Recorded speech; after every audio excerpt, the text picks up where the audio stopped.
GIS stands for, अब इसमें option है geographic information system, generic information system, geological information system और finally है ज्योग्राफिक इंफॉर्मेशन शेयरिंग। आपको क्या लगता है इसका सही उत्तर क्या है? बिल्कुल सही आपने पहचाना, इसका सही उत्तर है ज्योग्राफिक इंफॉर्मेशन सिस्टम।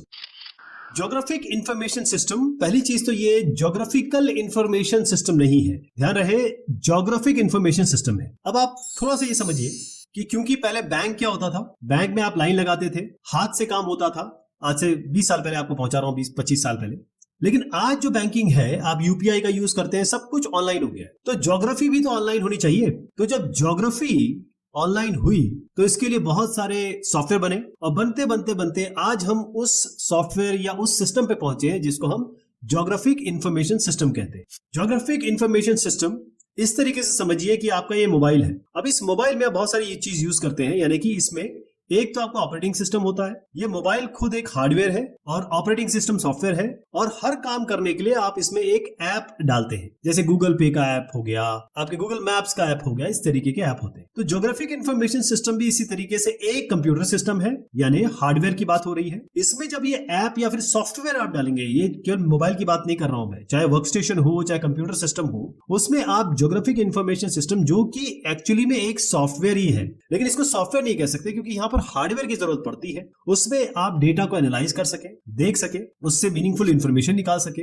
और डेटा कौन सा होगा? ये डेटा होगा ज्योग्राफिकली रेफरेंस्ड इंफॉर्मेशन। इसका मतलब क्या होता है? अब आपने कोई एक फोटो खींच ली अपने घर में, आप गए, जैसे स्नैपचैट में है ना, आपने कहा कि भाई मेरे घर, मैं कहीं भी मैप में अगर ये अपनी फोटो डालूं तो बिल्कुल मेरे घर के पास या घर के लैट लॉन्ग पे, लैटिट्यूड लॉन्गिट्यूड या उसके पोजीशन पे जाके लग जानी चाहिए। तो इस इमेज में ज्योग्राफिकल इंफॉर्मेशन होनी चाहिए, जिसको हम स्पेशल इंफॉर्मेशन या जियोस्पेशियल इंफॉर्मेशन कहते हैं। वो इंफॉर्मेशन क्या होगी? ज्योग्राफिकली रेफरेंस्ड इंफॉर्मेशन, जो बेसिकली लैट होती है, लैटिट्यूड या लॉन्गिट्यूड होती है, इस तरीके से इंफॉर्मेशन आपकी होती है।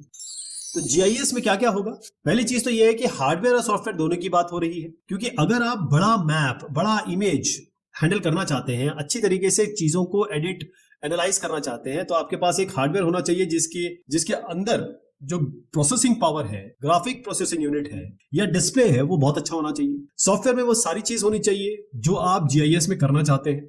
यानी कि जीआईएस का काम बेसिकली मैं बता दूं आपको बहुत शॉर्ट में, आपका जीआईएस सिस्टम जो है वो लेता है इनपुट, वो बनाता है आपका मैप, आउटपुट इसका मैप होता है या इंफॉर्मेशन होती है, या डेटा, जो डेटा आप डालेंगे ना उसका इंफॉर्मेशन होती है।